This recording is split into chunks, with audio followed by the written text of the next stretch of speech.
Bom, então, primeiramente, boa noite a todos, né? Gostaria de agradecer a disponibilidade de todo mundo de estar aqui esse horário, né, para discutir esse artigo. Vai ser a primeira discussão de artigo aqui da equipe do glaucoma. A gente selecionou esse artigo de iridotomia. Eu acho que é um artigo que é interesse não só para o pessoal do glaucoma, mas de outras especialidades também, né? Todo mundo acho que acaba no consultório avaliando um paciente com câmera rasa, solicita uma agonoscopia, né? E aí recebe o laudo, e é importante, acho que, atualizar um pouquinho com os dados novos aí desse artigo. Esse artigo foi publicado ano passado, gerou bastante discussão entre os glaucomatólogos, né? Porque, de certa forma, trouxe um resultado um pouco inesperado aí para todo mundo, né? Então, a gente vai tentar organizar de uma seguinte forma. O Luiz, ele vai apresentar o artigo de maneira geral, né, os dados, principais dados, e aí, em seguida a gente vai discutindo, eu separei alguns pontos principais dos artigos para a gente discutir entre toda a equipe aqui. Né? É claro que todo mundo que estiver participando, fique à vontade para ligar o microfone e fazer pergunta, discutir com a gente, né? Acho que vai ser uma troca de experiência com todo mundo. Tá bom? Então, Luiz, fica à vontade. Vai me falando Beleza. que eu vou passando, abaixando aqui os slides aqui para você. Ah, tá. Eu aviso, então. Beleza? Então, boa noite para todo mundo. Eu sou o Luiz, fiquei encarregado de apresentar esse artigo para vocês. Então, só para me apresentar rapidamente, sou médico pela PUC, oftalmologista pelo Hospital Universitário Evangélico Mackenzie e faço fellowship em glaucoma no Médicos de Olhos, de Curitiba. Então, como o Dr. Rodrigo falou, esse artigo foi bastante discutido nos congressos de glaucoma do ano passado, porque trouxe um resultado tanto quanto inusitado, e sobre ele que a gente vai conversar então. O nome do artigo é Iridotomia Periférica Laser na prevenção do fechamento angular. É um estudo monocêntrico, randomizado, controlado. Pode passar, Rodrigo.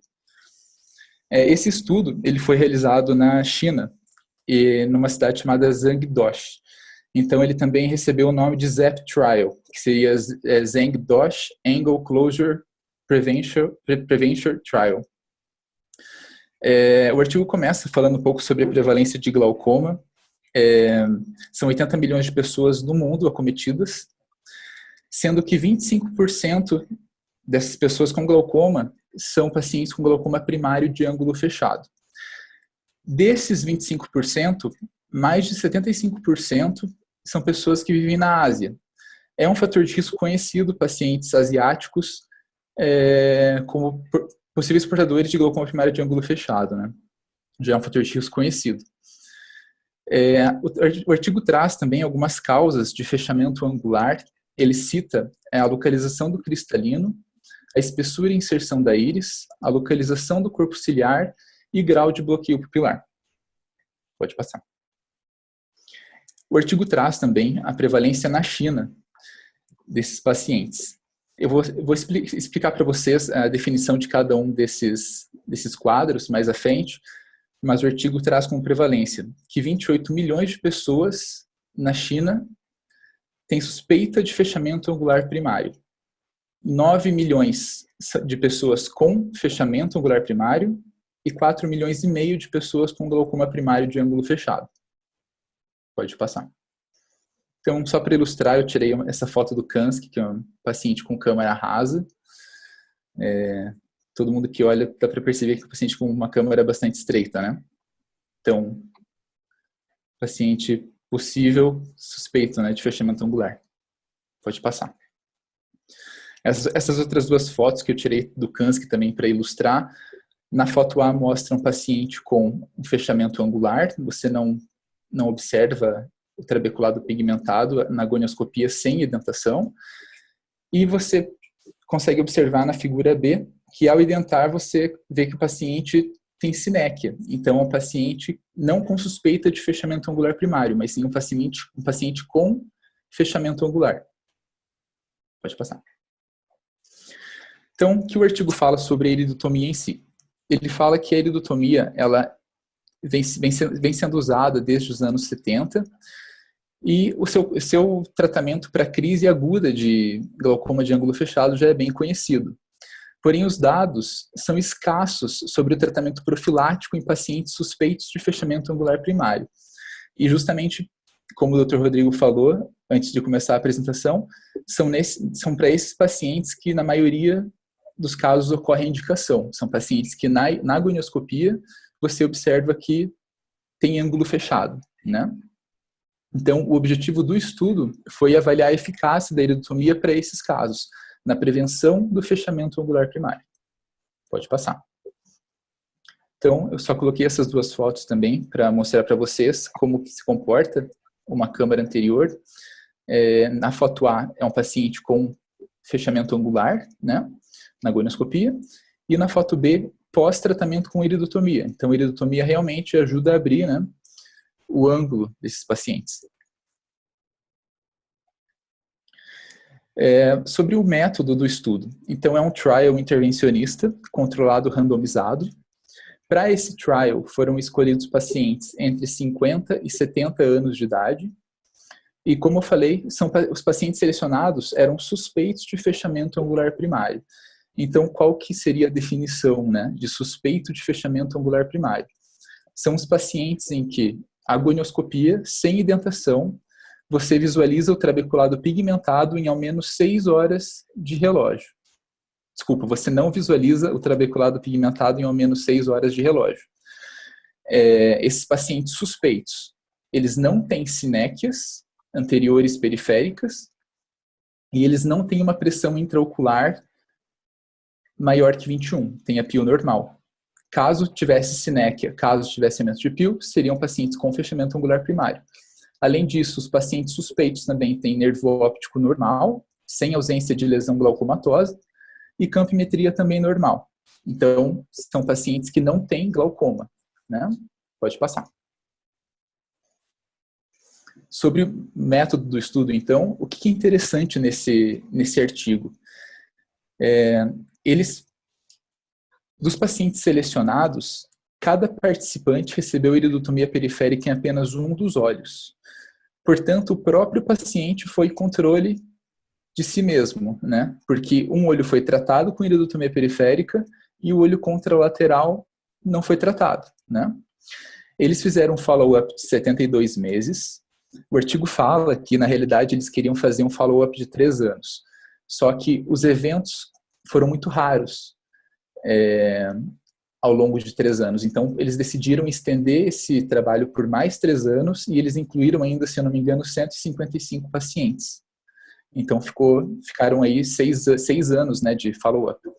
E os endpoints desse trabalho, desse trial, era pressão intraocular maior que 24 em 2 ocasiões, sinéquias anteriores em ao menos 1 hora de relógio, ou paciente com crise de fechamento angular agudo. Pode passar. Então, eu coloquei essa tabela. Consegue aumentar só um pouquinho, Rodrigo, talvez, para ver? Aí tá bom.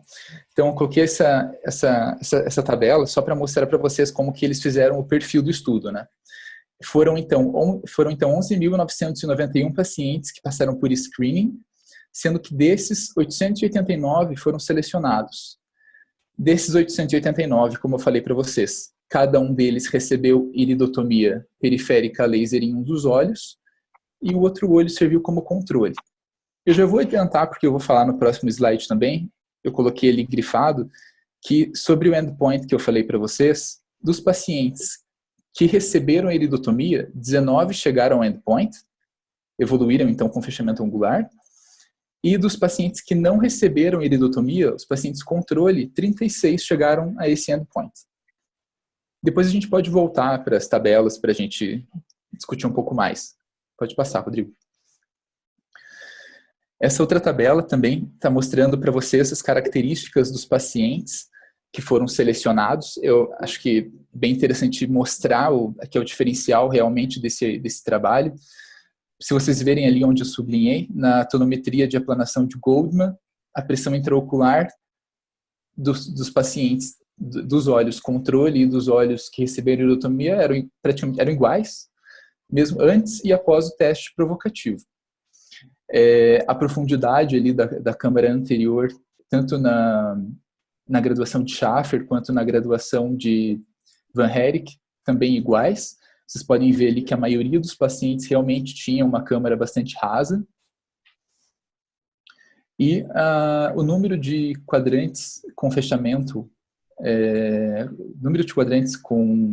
com fechamento deu igual dos dois, praticamente igual nos dois grupos, né? Sendo que a maioria deles era fechamento angular nos 4 quadrantes. Ok, pode passar, Rodrigo. Agora tem que diminuir. Aí, beleza. Então, qual que foi o resultado desse trial? Após 72 meses, como eu falei para vocês, 19 olhos tratados e 36 olhos controle atingiram o endpoint. Então, numa incidência para cada mil olhos tratados, 4,19 chegaram no endpoint, e dos olhos não tratados, para cada 1.000, 7,97. A gente vai refletir sobre esses números depois. 3 olhos tratados e 5 olhos não tratados, mais especificamente sobre o que aconteceu com cada um deles, sofreram elevação da pressão intraocular. 15 olhos tratados e 30 olhos não tratados apresentaram sinéquias, então apresentaram fechamento angular. 1 olho tratado, 5 olhos não tratados apresentaram crise de fechamento angular primário, crise aguda. Pode passar. Eu coloquei, o artigo traz também esse gráfico de Kaplan-Meier, que ilustra bem o risco dos pacientes, né? Vocês podem ver ali que no 36º mês do estudo, era basicamente igual, né? Tanto no grupo controle quanto no grupo de tratamento, eles tiveram a mesma chance, mesmos riscos de ter o endpoint, né? Mas lá no 72º mês, após 6 anos de acompanhamento, vocês conseguem observar que os grupos controle tiveram um risco maior do que os grupos que receberam a iridotomia. Pode passar. Eu trouxe também alguns endpoints secundários que o artigo traz sobre pressão intraocular lá no final do estudo, após 6 anos do trabalho. Tanto os pacientes que fizeram iridotomia quanto os pacientes controle apresentaram pressão intraocular semelhante, né? Porém, como já foi mencionado lá no começo da apresentação, os pacientes que recebem iridotomia realmente apresentam uma câmara anterior mais profunda, né? Então, após 72 meses, essa tabela mostra para a gente que os pacientes que receberam iridotomia têm uma câmara anterior mais profunda que os pacientes controle. Mas a pressão intraocular acabou sendo a mesma nesses pacientes. Pode passar. E a acuidade visual, só volta um pouquinho, Rodrigo, desculpa. A acuidade visual ali, que mostra no começo, ali em cima na tabela, com 72 meses, basicamente igual nos dois grupos. Agora pode passar. Sobre eventos adversos da iridotomia, o trabalho mostrou também que os eventos recentes mais frequentes foram enfermas, né? Queimadura corneana rara e pico pressórico também, que é conhecido em paciente que é submetido à iridotomia, foram poucos casos. Depois de 72 meses, então, risco a longo prazo, a iridotomia não apresentou nenhum risco a longo prazo. Foi basicamente aqueles eventos adversos ali, logo após o procedimento. Então, a iridotomia se mostrou segura, né? Isso que é importante. Então, o que o artigo discute, né? Como eu falei para vocês, após 72 meses, 19 olhos tratados e 36 olhos controles atingiram um endpoint. Lembrando que eram 889 olhos em cada um dos grupos, ok? Só deixa eu dar um ok aqui. A taxa de endpoint foi bem menor que a esperada. Foi menos de 1% ao ano. Foi diferente do que outros trabalhos anteriores mostraram. Rodrigo, tem que apertar ali o ok ali. Tá dormindo? Ué? Eu acho que cada um aperta na própria tela. Isso, cada um aperta na sua tela. Eu acho que para mim não aparece nada aqui. É que cada um aperta mesmo. Deu certo aí, doutor? Deu, xingando o Rodrigo, hein, coitado do Rodrigo. Desculpa, Rodrigo. Tá Perdão. acordado. O burro aqui, o presunçoso, querendo que você apagasse a tela dele próprio. Perdão. Imagina. Então, vamos lá. Então, assim, o que o artigo discute, né? Que, apesar do endpoint, né, a taxa de endpoint ser bem baixa, né, os olhos tratados, pensando em risco, mostraram uma redução de 47% de fechamento angular primário ou crise aguda comparado aos olhos controle, né? Como eu já disse, iridotomia segura e sem efeitos adversos a longo prazo, e como eu falei para vocês também, os estudos prévios mostraram um benefício da iridotomia. Porém, esse trabalho faz uma crítica a eles. O que ele fala? Que as definições de fechamento angular eram variadas nos estudos anteriores, a gonioscopia não seguia um padrão de graduação. Então, eles questionam a real validade dos trabalhos anteriores aí. Pode passar.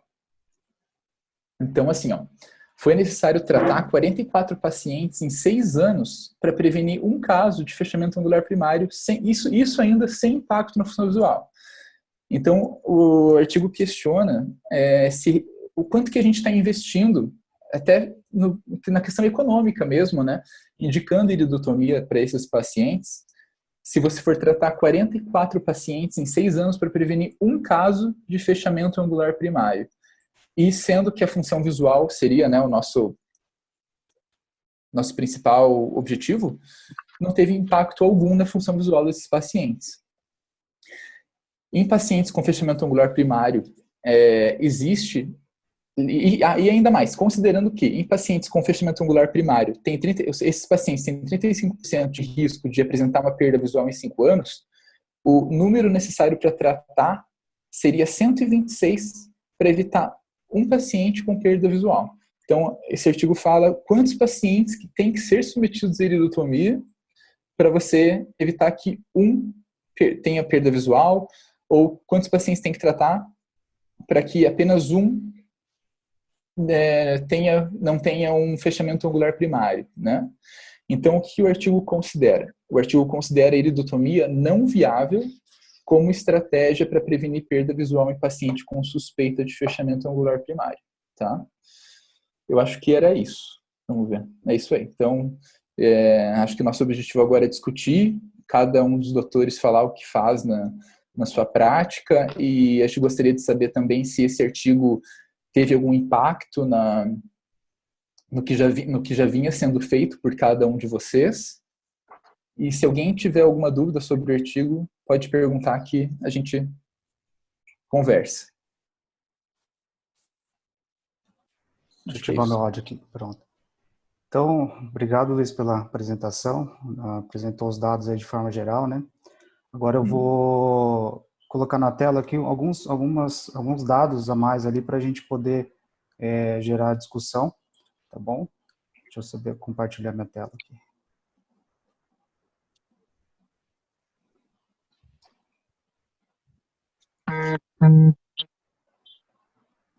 Então, eu levantei alguns pontos aqui, né? A gente questiona, então, se a gente vai mudar a nossa indicação, né? Lembrando que a definição que esse trabalho foi feito em pacientes suspeitos de fechamento angular primário, né? Tem que lembrar que não são pacientes que têm gonocínecas, que não têm prints, que não têm pressão alta, que não têm glaucoma.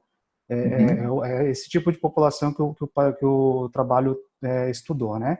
Que são os pacientes que têm metade do trabeculado pigmentado obstruído, metade ou mais, né, no caso, sem print, sem sinéquia ou com aumento da pressão, ou no caso, sem aumento da pressão.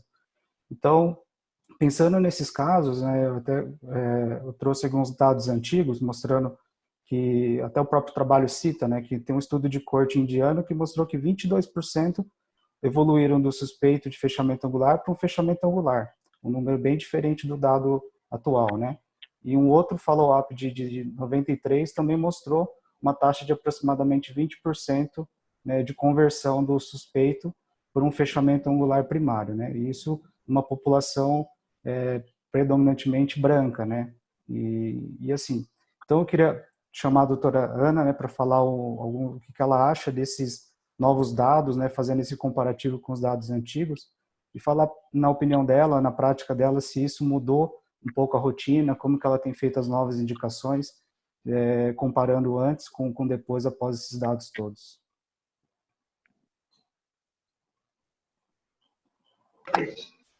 Oi, certo? Tudo certo. Então tá. Bom, boa noite. É uma surpresa mesmo o resultado do trabalho, né? A gente sempre super indicou, talvez, a iridotomia, e agora o trabalho mostra, né, vai contrário a tudo que a gente vem fazendo. A minha conduta pessoal não mudou. Eu acho, sim, que a gente vê pouca conversão em ângulo fechado mesmo, em crise de glaucoma agudo, porém, o dano do paciente acho que é tão relevante, né, diante de um procedimento simples, com tão pouco efeito colateral, que na nossa realidade eu não acho que justifica não fazer. Eu acho assim, como meio de saúde pública, de buscar pacientes com ângulo fechado ou com ângulo possivelmente oclusível, talvez realmente não seja a estratégia. Agora, aquele paciente que chega para a gente vê que tem um ângulo estreito, às vezes ao longo do tempo vê estreitando mais, não é nem só numa consulta única, mas com o passar dos anos vê que vai acontecendo uma alteração, um paciente que faz algum acompanhamento de retina, que está frequentemente fazendo dilatação pupilar, eu acho que não tem por que não fazer e não indicar, sabe? Eu já até atendi um paciente de fora que veio com complicações pós-iridô, com necessidade de TREC e tudo, mas foi um único paciente, né, que ele já veio com indicação de TREC por conta de ter desencadeado tudo numa iridotomia, mas eu mesma nunca tive nenhum paciente com complicação, assim, não a complicação transitória sim, mas assim, nada a longo prazo que justifique mudar a minha conduta. E você, Rodrigo? Ótimo, Ana. Na minha opinião também, assim, eu não mudei também minha prática, eu costumo indicar bastante também. Eu também acho que não justifica. A gente vai ver ali mais para frente que o risco é tão baixo, né, para um procedimento tão seguro, até o próprio estudo mostrou, né, e por outro lado, ele evita um problema tão grave que é uma crise de glaucoma agudo, né, apesar de ser uma incidência bem baixa que ele tive no estudo. Então, de modo geral, eu não mudei, mas eu tenho ficado um pouco mais tranquilo, assim, por exemplo. Antes eu acho que eu tinha mais pressa de que o paciente fizesse a iridotomia. Hoje em dia eu explico para o paciente, eu até às vezes uso os dados do estudo para orientar o paciente e às vezes mesmo que o paciente não esteja tão seguro do procedimento, eu tenho um pouco mais de tranquilidade de esperar e fazendo no outro momento e manter só o acompanhamento. Acho que a única coisa que mudou para mim nesse momento foi isso.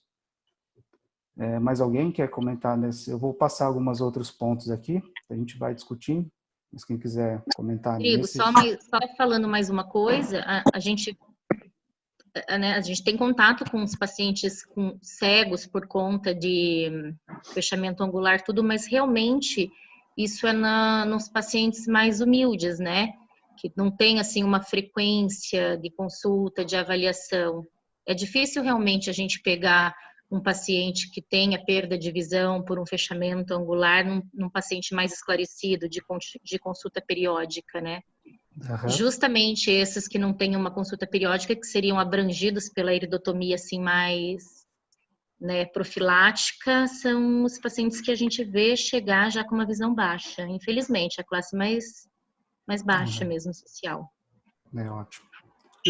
Posso falar? Claro. Uhum. É que eu estava esperando o pessoal do glaucoma falar, estava quietinho aqui, mas eu acho que o que a Ana falou é muito relevante.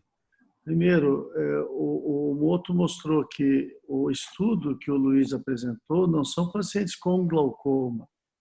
Isso não é assim tão simples. Você tem que escolher muito bem o paciente que tem um ângulo, metade do ângulo fechado e que não tem glaucoma. Então, aí já, por isso que de não sei quantos milhares, eles acabaram só com 40, 50 pacientes. E a Ana falou muito certo. Mesmo que fosse essa taxa, que eu acho que é uma absurdamente baixa, 1 em 44, e é mais, pelos outros estudos que o Rodrigo falou, se o paciente tem glaucoma, é bem mais do que isso, chega até 25% quase. Mesmo que se fosse 1 em 44, ainda valia a pena, porque é terrível a crise. A crise de glaucoma, que você não consegue reverter, é difícil. Daí fazer uma iridotomia durante a crise com edema de córnea, realmente vale a pena. Mesmo que fosse isso, vale a pena continuar fazendo. Não vou deixar de fazer de jeito nenhum. Mas tem outra coisinha aí. Para separar o joio do trigo, antigamente, muito tempo atrás, a gente fazia uma coisa chamada teste do quarto escuro. A gente deixava o cara 20 minutos, se não me engano, no quarto escuro, media a pressão com a Goldman antes, deixava 20 minutos no quarto escuro, o cara que tinha ângulo fechado, e com a cabeça para baixo, assim, olhando para baixo, em decúbito ventral. Aí media outra vez. Se tivesse um aumento de mais do que 2 milímetros de mercúrio, se não me engano, você fazia iridotomia, porque aquele sim tinha maior risco. Essa prova, lógico, do ponto de vista prático, morreu. Graças a Deus, nunca mais ninguém pediu para fazer um negócio desse. Mas teria algum fundamento isso que eu estou falando? Vocês que mantêm assim atualizado todo o conhecimento de glaucoma, essa prova para separar o grupo desse estudo que o Luiz apresentou do grupo indiano que o Rodrigo apresentou, será que teria algum fundamento você fazer uma prova do teste do quarto escuro ainda? Luiz, se eu não me engano, foi feito, não foi, nesse estudo? Foi. Que você apresentou? A gente tem que ativar o som, Luiz. Se quiser, eu posso falar também. Foi feito teste provocativo, sim, nos pacientes. Tanto que ele mostra ali, né, a pressão intraocular antes do teste provocativo e após o teste provocativo. E os pacientes realmente tiveram, após o teste provocativo, um aumento de pressão intraocular, né? Só que nenhum paciente teve uma pressão intraocular maior do que 21 mesmo após o teste. É isso que o artigo traz, né? Deixa eu ver se eu acho aqui. Acho que o Renan... Pode comentar, Renan, à vontade. Primeiramente, boa noite a todos. Obrigado pelo convite, Rodrigo, doutor Hamilton. Parabéns, Luiz, pela apresentação, ótima apresentação aí do artigo. Obrigado. Então, só respondendo a pergunta do Dr. Hamilton, né, ele foi feito realmente no estudo esse teste provocativo, né, que eles chamam de o paciente ficar em pronação. Inclusive, eles excluíram os pacientes que, após esse teste, ele comenta bem no artigo, que quando o paciente apresentou 15 milímetros de mercúrio, aumento na pressão de 15 milímetros de mercúrio, ele foi excluído. Então, foi excluído apenas um paciente nesse estudo que teve essa diferença de 15 milímetros de mercúrio. Dos outros pacientes que não foram excluídos, né, no estudo eles fizeram para todos os pacientes, inclusive tem lá nos resultados, no primeiro, no 36º, e depois de 6 anos, né, eles acompanharam e viram que nesses pacientes não teve relação significativa. Então, mesmo após eles compararam, né, os pacientes e viram que a realização desse teste não teve benefício e não alterou tanto no diagnóstico como não teve não foi um critério, né, de risco para transformação, no caso, para levar um paciente a um endpoint numa forma mais precoce. Então, não teve relação. Eles acham que não deve ser feito esse teste. De um modo geral, também os outros artigos que eu dei uma revisada ali, eles falam que não é um teste que traz um dado interessante. Então, acho que na rotina, não sei de ninguém que faça também, né, a não ser no trabalho ali atualmente. Então, acho que é isso. Posso fazer mais uma pergunta? Eu acho que você ainda vai apresentar umas coisas, mas eu estou aqui hoje feito chacrinha, eu venho aqui para confundir, não é para resolver nada. Vocês que têm que dar as respostas, ainda bem. Mas é assim, quando a íris é espessa, existe maior risco do ifema. Mesmo apresentando com taxas tão pequenas de complicação, o ifema é chato, você vê aquele sanguinho babando ali, é desagradável. Então, tinha uma época que a gente tinha tanto medo disso que a gente fazia um argônio antes, fazia 4 ou 5 disparos com argônio, não com spot para furar, não, com aquele spot um pouquinho maior, aí esperava.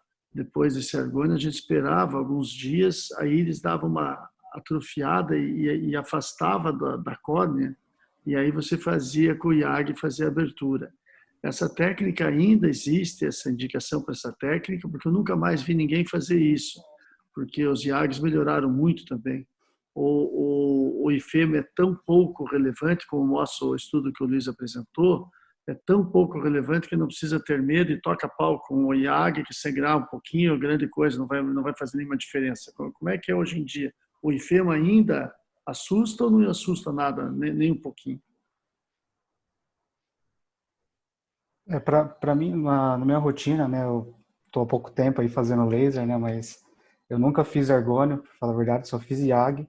E FEMA é comum, assim, a gente vê praticamente, em muitos casos, a gente faz ali a iridô e causa um leve FEMA, mas uma leve compressão ali nos olhos, alguns segundos, já interrompe o FEMA e acho que isso não é um problema. Às vezes a gente percebe umas íris muito espessas ali, que a gente vai fazendo os tiros, e aí não abre. Aí eu prefiro aguardar, esperar marcar um complemento uma semana depois, né, esperar o olho recuperar até para não dar muita energia para o olho.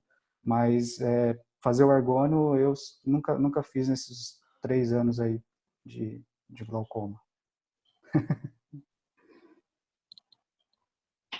Mais alguém? Bom, então vou dar seguimento aqui, né? Eu vou passar uma outra parte aqui do estudo aqui. Então, um outro dado que o Luiz mostrou ali para a gente, né? Esse gráfico da figura 3 ali. E uma coisa que chama atenção é que, assim, realmente o estudo foi programado para ser 36 meses só, né? Só que se eles tivessem interrompido em 36 meses, a gente percebe no gráfico aqui que praticamente não teve diferença nenhuma entre os grupos, né? E aí, quando eles estenderam para 72 meses, aí começou a aparecer um pouco de diferença entre os grupos, né? Então, falar para o Renan, comentar um pouquinho sobre esses achados, e será assim que esse estudo, se ele tivesse sido prolongado mais, não teria um resultado talvez um pouco mais interessante, né, em termos de números para a gente, na diferença do grupo controle com o grupo que recebeu a iridotomia. Eu vou interromper a tela, se quiser que eu projete de novo aqui os dados, eu coloco, beleza? Perfeito, Rodrigo. Se você quiser voltar ali na tela, acho que vai ficar mais interessante, porque eu acho que é bem interessante a gente comentar todos os gráficos, que realmente, na minha opinião, né, se você perceber no primeiro gráfico à esquerda, né, como você mesmo comentou, no 36º mês, você percebe que praticamente teve uma diferença de um paciente que chegou ao endpoint, até inclusive para o grupo controle, acima do grupo que fez o laser, o tratamento, né? Então, com 36 meses, até se você comparar só os endpoints, o grupo controle estava pior do que o grupo com laser. Mas eles resolveram postergar o estudo. Se vocês perceberem aqui, com 72 meses de estudos, ou seja, 6 anos, aí você já começa a perceber uma diferença grande aí no endpoint, né, que foi de 19 para 36 olhos, no caso, né? Mas eu acho interessante, não sei se vocês vão conseguir ver nesses gráficos ao lado, que ele diferencia, né, a cada mês, no caso até 2 semanas, que foram os primeiros pacientes que atingiram o endpoint, você consegue ver, ele diferencia numericamente em cada passo ali do estudo, né, em cada mês que ele avaliou os pacientes, ele diferencia quantos pacientes chegaram ao endpoint. Então, se vocês perceberem, a partir do 36º mês, que assim, seria uma avaliação a mais a longo prazo, né, vocês percebam que apenas 5 pacientes ali do 36º até o 6º ano 36º mês, né, até o 6º ano de acompanhamento, apenas 5 pacientes atingiram o endpoint no grupo que tratou com laser. E aí, se você compara com os pacientes do grupo controle, 20 desses pacientes atingiram o endpoint, né? Então, você percebe que a partir do 36º mês, realmente começa a aparecer, né, que a gente começa a ver a longo prazo que realmente esses pacientes que não foram tratados, né, talvez por um aumento na sua idade, talvez por um aumento aí do próprio cristalino, né? A gente tem vários fatores ao longo do tempo, ao longo da idade de cada paciente avaliado individualmente, que pode estar ajudando e, então, levando a essa prevenção a mais que esse estudo não... assim, se a gente pegar só o estudo e o que eles recomendam, é para a gente não fazer mais o laser para suspeita de fechamento angular primário, né? Mas se você pega só esses dados mais a longo prazo, né? Quem nos diria, por exemplo, em 12 anos, né, como é que estaria essa curva, se ela iria, o que a gente percebe aqui, que aparentemente ela iria aumentar gradativamente, né, e talvez mudasse aí o que ele a conclusão, né, do estudo. Tem várias coisas interessantes, então, assim, do endpoint, né, o que a gente percebe através, quando ele diferencia, né, o endpoint, porque ele diferencia em 3 tipos, a cada paciente teria como chegar ao endpoint de 3 formas diferentes, né, o Dr. Lee já comentou bem, se o paciente atingir expressão acima de 24, se tivesse SNEC anterior, ou se tivesse uma crise de glaucoma agudo. Para nós, o que mais nos assusta, né, a doutora Ana já comentou, o doutor Rodrigo, é realmente a crise de fechamento angular. Então, quando você pega e diferencia os 2 grupos, você vê que apenas um paciente teve teve essa crise de fechamento angular primário no grupo que fez o laser, né, que fez a iridotomia. E foi justamente esse que já teve em 2 semanas, logo após a iridotomia. E após dilatação. Então, inclusive, teve um grupo no grupo controle e um grupo no grupo laser, né, já 2 semanas após o início do estudo. E após a longo prazo ali, depois a gente consegue ver que vocês provavelmente não têm essa tabela, mas deixei anotado aqui, foram 3 pacientes com 54 meses e um paciente com 72 meses que teve do grupo que não fez. Então, a longo prazo, você começa a perceber que esses pacientes que não fizeram laser, eles têm um risco aumentado de desenvolver essa crise de fechamento angular, que é o que mais nos assusta. Outro dado importante é com relação ao que a doutora Ana já falou, né, nos pacientes que precisam de dilatação pupilar, dos pacientes que tiveram glaucoma 1, né, no caso, que teve a crise de fechamento angular no grupo de laser, foi por causa da dilatação. E 3 do grupo controle foi também por causa da dilatação. Apenas 2 tiveram crise de fechamento angular não sendo dilatados, né? Então, eu acho que esse é um dado importante também para a gente levar em conta. Não sei se mais alguém quer discutir alguma coisa, acredito que não tenha faltado nada dessas tabelas, né? Mas realmente essas tabelas nos mostram dados que às vezes a conclusão nos leva a não levar mais em conta, né? Ou não fazer mais, no caso, laser ou iridotomia para esses fechamentos angular primários, né? Mas a gente tem que pensar bem e na nossa prática clínica tem que avaliar a paciente, né? E me prolongando um pouquinho, se eu mudei minha prática clínica, eu também não mudei minha prática clínica, porque eu tenho o costume de não indicar para o paciente fazer iridotomia. Eu sugiro que o paciente faça iridotomia e explico para o paciente os riscos que ele tem de iridotomia, que claro, todo mundo já sabe que são baixos, e o risco que ele tem de ter uma crise de glaucoma agudo, que antigamente a gente falava em 20% mesmo, e eu usava esse dado, e hoje em dia você tem mais dados para auxiliar o paciente a tomar essa decisão junto com você. Então, eu sempre sugiro a iridotomia, não mudei, continuo sugerindo a iridotomia para suspeita de fechamento angular primário, mas sempre aconselhando bem os riscos e o benefício para cada paciente individualmente. Se quiser alguém comentar, Rodrigo, pode seguir. Quem quiser comentar, fica à vontade, pessoal. Posso fazer mais uma pergunta, que não tem nada a ver com esse trabalho, mas é sobre casos que têm o ângulo mais de metade fechado, mas que tem glaucoma em progressão, e você percebe que todos os colírios antiglaucomatosos não estão sendo eficazes. Geralmente são pessoas já no nível dos seus 70 anos, 65, 70 anos. Eu, particularmente, eu me lembro que fui muito criticado já por isso, mas as últimas 2 reuniões, inclusive com o pessoal da Sociedade Brasileira de Glaucoma, começaram a não me criticar mais, que eu acho que deve tirar o cristalino. Como é que vocês veem? Porque às vezes a gente recebe o paciente muito diferente desse trabalho. É o oposto, é lá do outro lado. Ou seja, nesse trabalho foi difícil achar uma pessoa que tivesse o ângulo fechado, mais da metade do ângulo fechado, e que não tivesse glaucoma.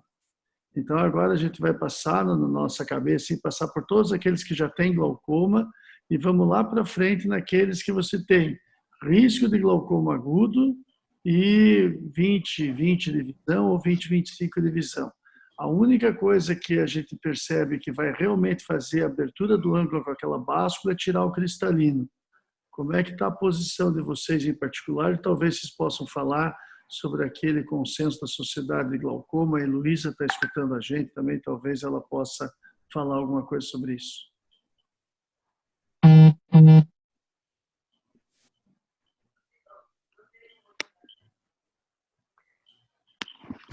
Boa noite, pessoal. Boa noite.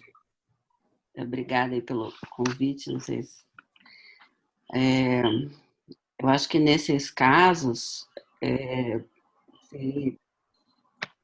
assim, paciente acima de 60 anos, 50 anos, que tem um ângulo com fechamento angular, o ângulo oclusível, com glaucoma, tem que tirar o cristalino.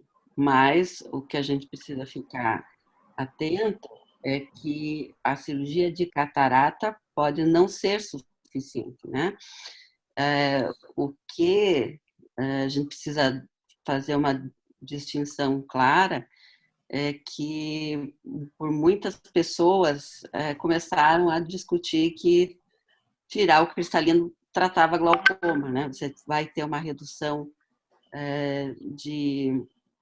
da pressão intraocular. Em ângulo fechado, sim, você vai ter redução, dependendo do caso, pode até eliminar o uso do colírio, mas tendo em vista que é uma cirurgia bem mais difícil, você vai fazer uma cirurgia de paciente com câmara rasa, tem que ser um cirurgião, né, de catarata experiente, vai ter que usar um viscoelástico pesado, é uma rexis que pode correr, normalmente você vai ter um processo inflamatório maior, já é um paciente com olho inflamado, que faz uso de antiglaucomatoso por tempo prolongado, então vai usar o corticóide, não é uma cirurgia lisa, né? Então, eu tiro, né?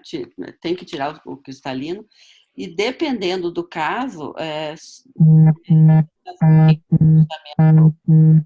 angular com o glaucoma controlado em uso de medicação e fechamento angular, faz a catarata. Agora, glaucoma descompensado, a gente tem que pensar numa cirurgia combinada, né? Só voltando ali para o estudo, uma coisa que eu acho interessante desse trabalho é que eu acho que a grande mensagem que a gente tira dele é o uso de iridotomia em termos populacionais, né, em fazer triagem e iridotomia profilática. Você está pensando na China, foram avaliados 11 mil pacientes, né? Quando a gente traz isso para o dia a dia do nosso consultório, no meu dia a dia realmente não mudou nada a minha indicação, né? Eu ainda acho que vale a pena fazer, orientando o paciente, acompanho, né? Eu gostei bastante da colocação ali do Renan, a gente sugiro a indicação da iridotomia e sempre acompanhar o paciente, né? Normalmente, quando você sugere e explica o porquê que você vai fazer o procedimento, o paciente opta por fazer. E a mesma situação com a catarata. Quando você explica o papel do cristalino nisso, né, nesse processo todo, ele acaba optando também pela retirada do cristalino, que vai dar uma grande ajuda.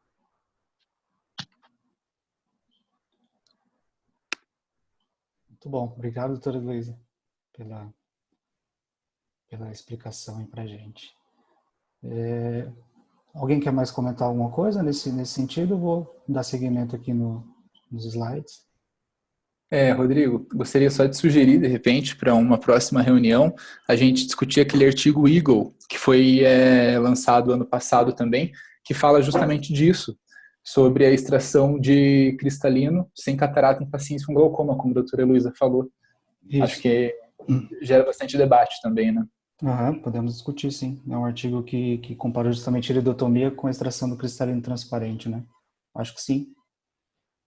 Tá bom. Então, outro ponto, acho que a gente até acabou discutindo, né, meio que junto ali com o outro, a outra pontuação ali, é justamente essa questão do risco-benefício, né? O artigo ele mostrou que o risco é bem baixo, né? Normalmente as complicações são imediatas, a longo prazo não tem nenhuma complicação. Por outro lado, assim, o artigo ele não mostra para a gente que o laser não funciona, ele mostra que funciona, né? 47% de redução de risco de evolução para o fechamento angular primário. A questão é que poucos pacientes vão se converter, né? Essa que é a questão que o trabalho nos mostrou. Mas aquilo que a gente estava discutindo também, né? Se o fechamento angular agudo é tão traumático, né, tanto para o médico quanto para o paciente, que pesando esse risco-benefício, talvez não se justifica, em alguns casos, não fazer. E aí, eu convidar a Muna para explicar um pouquinho, baseado nisso tudo, né, como que é a prática dela, se ela mudou, e qual que é a sua opinião também. Oi, boa noite. Parabéns, Luiz, primeiramente pela apresentação. Obrigada pelo convite, Rodrigo. Então, assim, ó, no meu caso, eu também não mudei a minha conduta, sabe? Assim, eu acho que a gente tem que levar em consideração esse trabalho, né, que é um trabalho grande, foi um trabalho até que teve um follow-up mais longo, mas, assim, eu acho que tem algumas considerações a levar em conta também, às vezes tem alguns viés ali. Então, assim, em relação ao que também já foi dito, né, sobre os efeitos colaterais ou o que pode acontecer pós-bioidectomia, a gente vê até pelo quadro ali, né, que, assim, o que mais pode fazer transitoriamente, né, é o ifema, né, ou às vezes nem faz ifema, só sangra um pouquinho ali, e aumento de pio transitória, às vezes faz alguma alteração corneana muito transitória. Então, eu acho que, levando em consideração os dados, né, e também, claro, não tenho, assim, uma experiência de anos, mas do que eu vejo, do que eu tenho, eu acho que, pela pouca, por ter pouco efeito colateral, eu acho que ainda vale a pena. Se vocês prestarem atenção, ainda 47% tem redução de fechamento angular, né? Igual o doutor Hamilton falou, o doutor Rodrigo também reiterou, que às vezes um fechamento angular, né, é uma coisa muito traumática, né? Então, eu acho que se a gente puder prevenir isso, eu acho que é uma boa opção. Se vocês verem ali a diminuição de célula endotelial, a formação de catarata, tudo isso é dentro dos pacientes de laser com o grupo controle, ficou muito parecido, né? Então, não tem muita significância estatística nisso. Então, mas mesmo, então assim, eu, assim, ainda no meu dia a dia, eu acabo fazendo a iridectomia. E algumas coisas que tem que, né, levar em consideração, acho que outros colegas também vão falar, né, é sobre a população. A gente sabe que a população da China tem muito glaucoma de ângulo fechado, mas assim, não foi um estudo multicêntrico, então eu acho que precisa mais dados para a gente tomar uma outra postura. Mas igual o Rodrigo falou, eu me sinto também mais segura no fato de que você pode, se o paciente não quiser, né, fazer iridectomia, como é sugerido, você tem um tempo ainda nisso. Eu acho importante também que a gente viu, né, como o Renan falou, que com o passar do tempo, isso aí foi mudando, né? A gente tem que ver se tivesse um follow-up ainda mais longo, se isso também não mudaria. Então, a minha conduta é ainda essa. Rodrigo. Muito bom, mano. Obrigado pelo comentário. Uma coisa que eu fiquei pensando, assim, até para a gente, refletindo um pouco sobre esses risco-benefício, fico pensando assim, quantos pacientes eu fiz iridotomia que teve uma complicação grave? Não lembro de nenhum, assim, de cabeça, né? Nenhum que tenha me marcado. Agora, assim, pensa em quantos pacientes que chegaram com crise de fechamento angular no consultório, né? Quanto que é grave, quanto que é um caso. Então, às vezes é isso que a gente pensa, né? Será que um procedimento tão simples, que é a iridotomia, que se mostrou tão segura, né, não justifica mesmo com uma conversão tão baixa, né? Acho que é isso que a gente tem que pesar, talvez, na minha opinião, né? Mais alguém quer comentar? Fique à vontade. Não? Eu vou seguir, então. Então, aqui só para a gente discutir, então, né, a questão dos pontos fortes, pontos fracos do estudo, para a gente considerar se a gente vai considerar esses dados relevantes ou não, né? Então, gostaria de chamar a Juliana, né, foi fellow com a gente aqui em 2018, né, atualmente está em Assis, e para falar para a gente o que ela acha de ponto forte do estudo, e também falar um pouquinho da prática dela, o que mudou com esses dados novos, ou o que não mudou, né?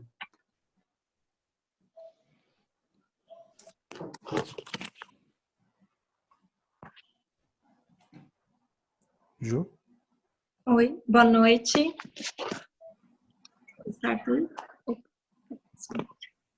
Então, boa noite a todos, boa noite, Rodrigo, Luiz, tá tudo certo o som aí? Tá certo, né? Então, primeiro, parabéns, Luiz, a apresentação foi ótima, Rodrigo também, obrigada pelo convite.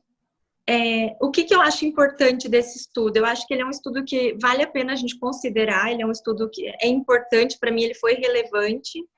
Ele, de ponto forte, eu achei que ele deixou bem claro quais foram os pontos e o que ele avaliou para incluir no estudo, o que ele usou de critério de inclusão, de exclusão, a idade dos pacientes, eu acho que foi uma idade ideal para glaucoma, o tamanho da amostra dele foi uma amostra considerável, foi um estudo randomizado, os métodos dele foram bem claros, ele deixou tudo bem... Ele foi um estudo muito claro, acho que ele foi um estudo muito aberto e bem explicado para a gente no artigo. E o período dele foi um período longo, isso também valorizou mais o estudo, o fato deles terem aumentado, eu acho que valorizou mais ainda. O olho contralateral ter sido usado como controle, isso também foi bom. Então, eu acho que assim, é um estudo que a gente deve valorizar, deve levar em conta, claro, para mudar, para parar um pouquinho para pensar na nossa conduta, mas para mim também ainda não mudou a minha prática.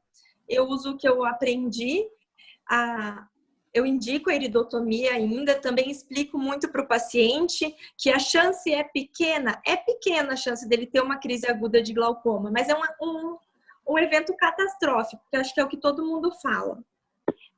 Eu ainda não conheci nenhum glaucomatólogo que mudou a conduta por causa desse estudo. Acho que todo mundo conhece, valoriza, mas ainda não conheço ninguém que chegou a mudar a conduta. Mas assim como o Rodrigo, eu também me tornei uma pessoa um pouco mais calma e mais tranquila na hora da indicação, na hora de explicar para o paciente. Se o paciente tem um pouco de dúvida, ou até eu, se tenho um pouco de dúvida, se indico ou não aquele paciente que às vezes fala, nossa, mas será que ele realmente precisaria? Eu acho que ele me trouxe um pouco mais de tranquilidade para eu acompanhar esse paciente e para eu ir decidindo com o tempo. Eu acho que foi basicamente isso. Por mais que eu valorize o estudo, acho que ele tem vários pontos fortes, mas a minha conduta ainda não mudou. Ainda continua a mesma. Ótimo. Certo? Obrigado, Ju. Mais alguém quer pontuar alguma coisa? Bom, então eu vou passar aqui agora para fazer o contraponto, né? Que pontos que talvez o estudo tenha pecado. Eu também vou chamar a Amanda para falar para a gente pontuar esses pontos fracos, né? A Amanda também foi fellow com a gente em 2018, está no interior do Paraná. Fica à vontade, Amanda. Olá, o som está saindo? Tá tudo certo? Obrigada, Rodrigo, obrigada, doutora Milton, aí pelo convite. Parabéns, Luiz, pela apresentação. Rever meu ex-colega de residência, né? Seguinte, eu acho que o pessoal já pontuou muito bem aí essa questão do trabalho, mas um dos principais pontos fracos que eu identifiquei foi a questão de ser avaliada apenas uma população, né? Que foi a população chinesa, né? E a questão é que quando a gente avalia, acho que foi a doutora Ana que pontuou isso, esse estudo tem um valor bem significativo quando a gente quer falar de um estudo populacional, para a gente tomar uma medida que abrange uma população como um todo, né? Uma estratégia de política de saúde, por exemplo, né? Quando você tem que pensar no custo, né? No custo-benefício, no custo-risco de uma população vir a apresentar uma situação, né? Então, acho que esse estudo, nesse sentido, ele foi bom, porém ele pecou em relação a só ver uma única população. Mas as pessoas podem questionar, sim, mas a população chinesa é a que tem uma chance muito grande de apresentar, né, fechamento angular. Sim, mas só foi avaliado numa população. Para você trazer esse estudo para aplicar essa estratégia mundialmente, eu acho que teria que ser avaliado em outras populações, né, para a gente realmente validar isso como conduta e protocolo, né? Um dos pontos fracos do estudo, que eu acho que também tem a ver com a população, é que a questão que a gente vive hoje no Brasil é uma situação de aumento exponencial do número de processos médicos. E eu acho que isso a gente tem que levar em conta, né?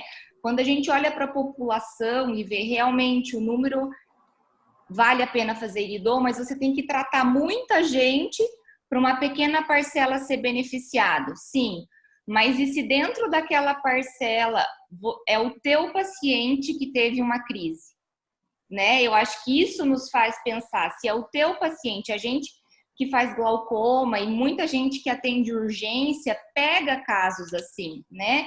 E existem casos que são bem manejáveis, mas tem casos que realmente são catastróficos, né? Então, quando você começa a pensar dentro do teu consultório, às vezes você tem um paciente de anos e que cursa com uma crise dramática, e aí esse paciente te questiona se nada poderia ter sido feito para evitar essa crise. Eu acho que aí me pega muito para eu não mudar a minha conduta, sabe? A partir do momento que você tem algo que faça evitar que algo muito grave aconteça, ainda que a chance seja muito pequena, levando em consideração os riscos da iridotomia, que a gente viu que são riscos muito baixos, eu acho que vale a pena fazer, né? Assim, a gente vive numa sociedade que tem o aumento do número de processos médicos e a gente tem que se precaver quanto a isso. Eu acho isso um ponto muito importante.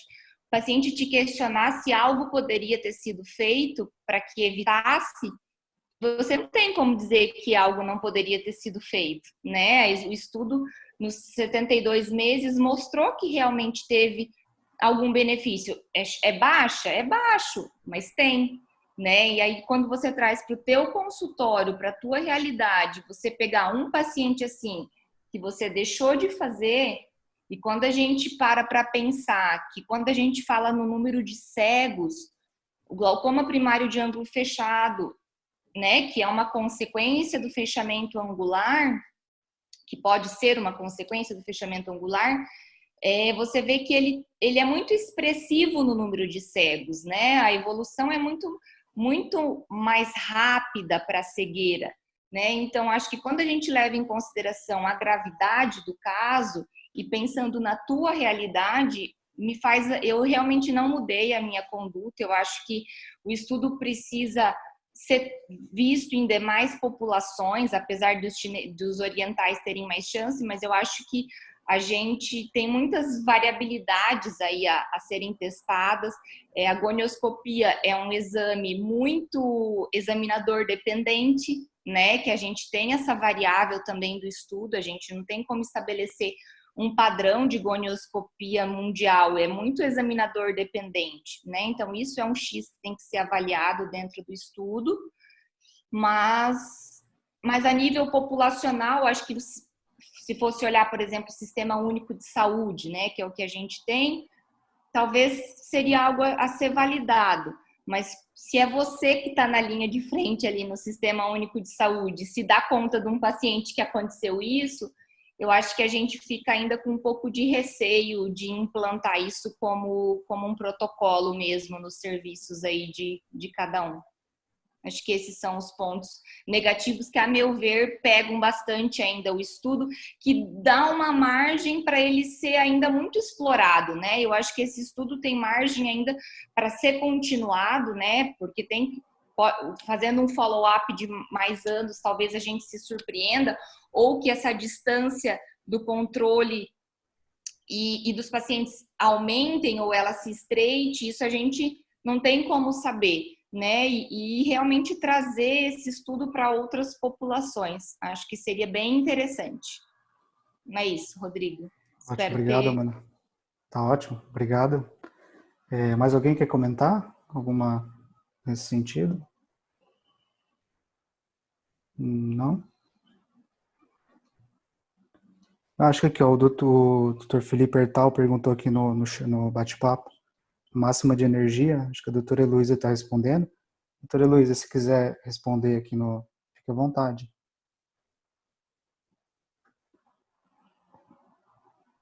Eu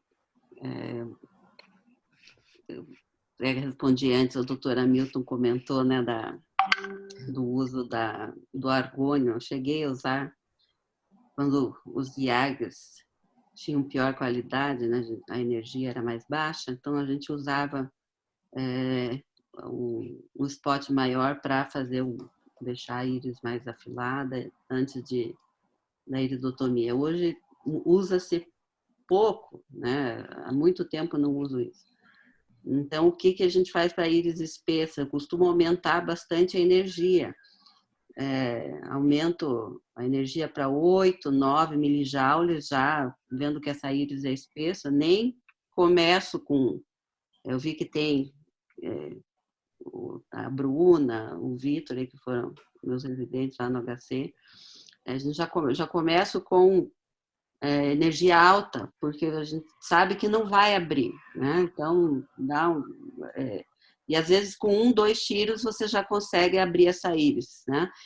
E com a energia mais alta você também diminui bastante a taxa de sangramento. É difícil nesses casos você visualizar também a íris, né? A íris não, as criptas.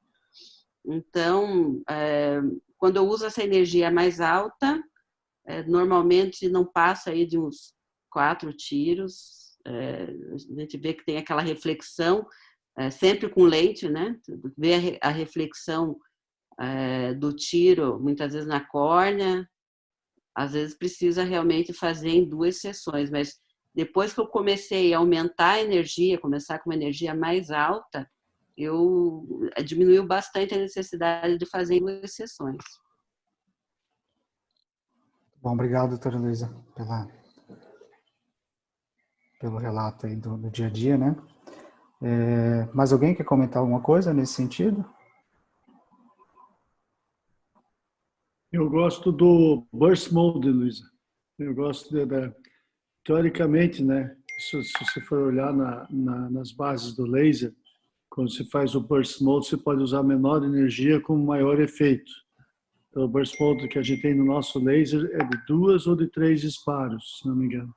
Então, eu gosto do burst mode de 3 disparos, que são 3 disparos, um em seguidinha do outro. Então, se você coloca em 3 milijúlio, 4, teoricamente você está disparando 12, mas você consegue um efeito maior com o burst mode. E eu não sei quanto a vocês, mesmo que produza uma bolinha ou mesmo que produza alguma coisa, eu sempre vou para os quadrantes superiores e eu tento fazer, porque tem a pergunta do Valadão, onde que é para fazer. Eu coloco, se for às 12 horas, sempre nasal, por causa da pálpebra, fica um pouquinho mais exposto, então o temporal fica um pouquinho mais coberto pela pálpebra. Então, eu dou preferência das 10, 11 horas no olho direito e para 1 hora mais ou menos do olho esquerdo, ou seja, um pouquinho temporal em relação às 12 horas, mas nos quadrantes superiores.